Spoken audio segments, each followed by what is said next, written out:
Hello, my name is Virgile Prévosto. I'm a researcher at CList in France, and I will present the work we did about formal verification of countermeasures with Thibaut Martin, who is currently writing the last paragraphs of this PhD thesis, and Nikolai Kosmatov from Thales.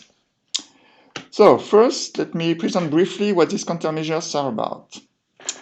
The idea is that we want to protect our code from an attacker who can at runtime invert the result of some conditions in the code up to k times.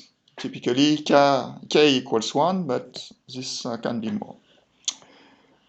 In order to avoid such kinds of attack, a well-known practice is to have redundant conditions up to k plus 1 time if you want to resist to at most k attacks.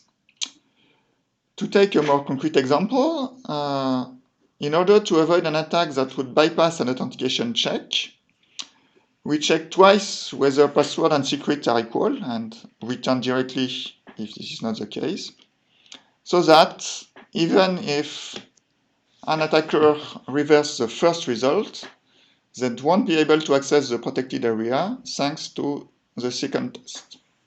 So in this case, k is equal to 1. In real programs, redundant checks can be far apart and have slight variations in the conditions, as we have seen before. So this makes it difficult to assess by hand that they are correctly implemented. Hence, we propose to use formal methods to verify that the attacker cannot access the protected area by performing at most k test inversion in the critical zone, which in our approach is something which is defined by the developers themselves. For that, we perform some code instrumentation, which is based on a mutated function, which is supposed to randomly return true at most k times during an execution. Then, for each test in the critical zone, we call mutated and register its result in a local variable. And if this result is false, then we perform the condition as it occurred in the original code. And otherwise, so the mutation is true, and we negate the original condition. So we perform this instrumentation for all tests in our critical section. And in the end, when we arrive to the protected area, what we want to ensure is that we can only be here if no attack occurred, so all the mutation variables are false.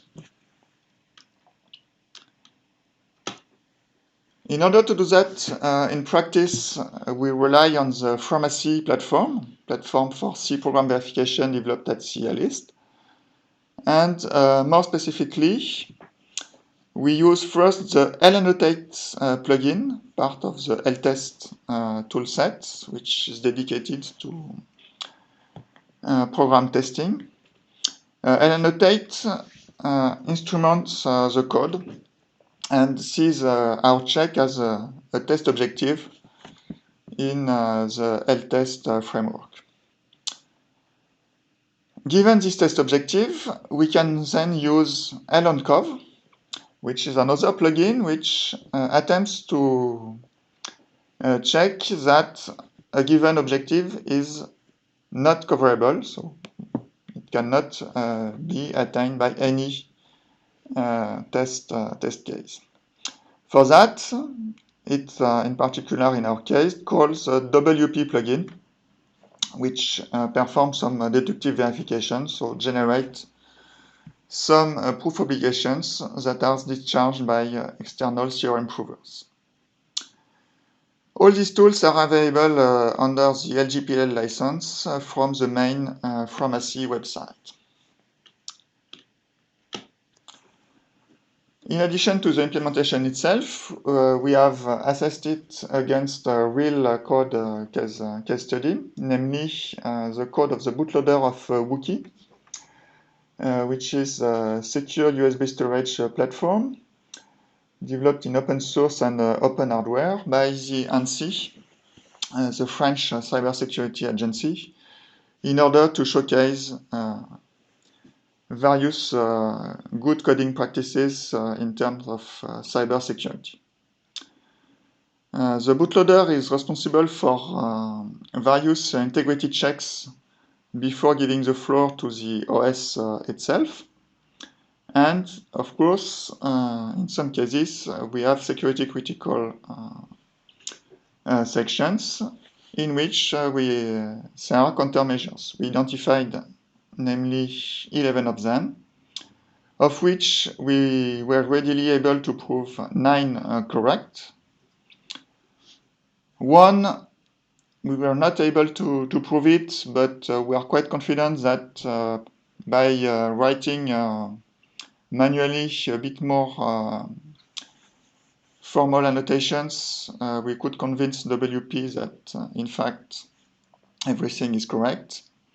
And finally, we found that one countermeasure was incorrect, and that we, after providing a fix, we were able to prove it correct. This is the incorrect countermeasure. Basically, at some point, the bootloader checks whether it has entered an erroneous state, materialized by FF, and if this is the case, then it displays some message and basically exit. And of course, we don't want to attain this safe code, which is the code for the case where the new state is appropriate.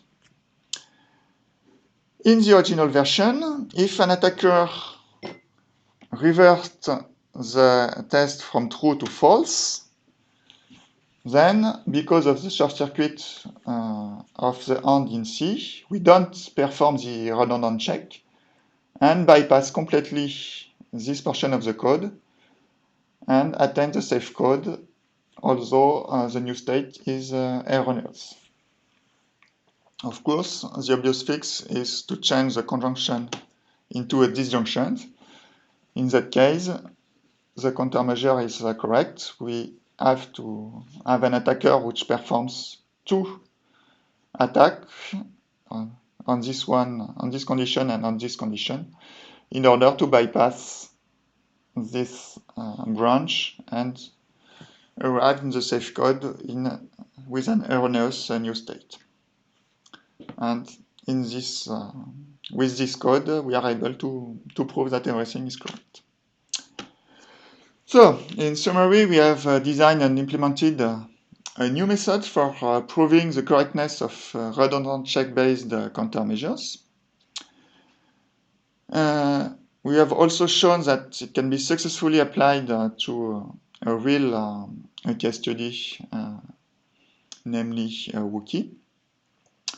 Of course, we could always do more involved experiments, in particular with more complex C structures. It would also be good to see how we can combine this approach with tools that are dedicated to generating attacks. In particular, if we are not able to prove the correctness of some countermeasure, to see whether these tools can find an attack for this particular point. And finally, we recently discovered that our verification condition is a bit too strong, which means that there are correct countermeasures that we are not able to prove correct because of that. And we are working to provide a finer verification condition which would let us prove them. So that's all I wanted to say for now. Thanks for your attention.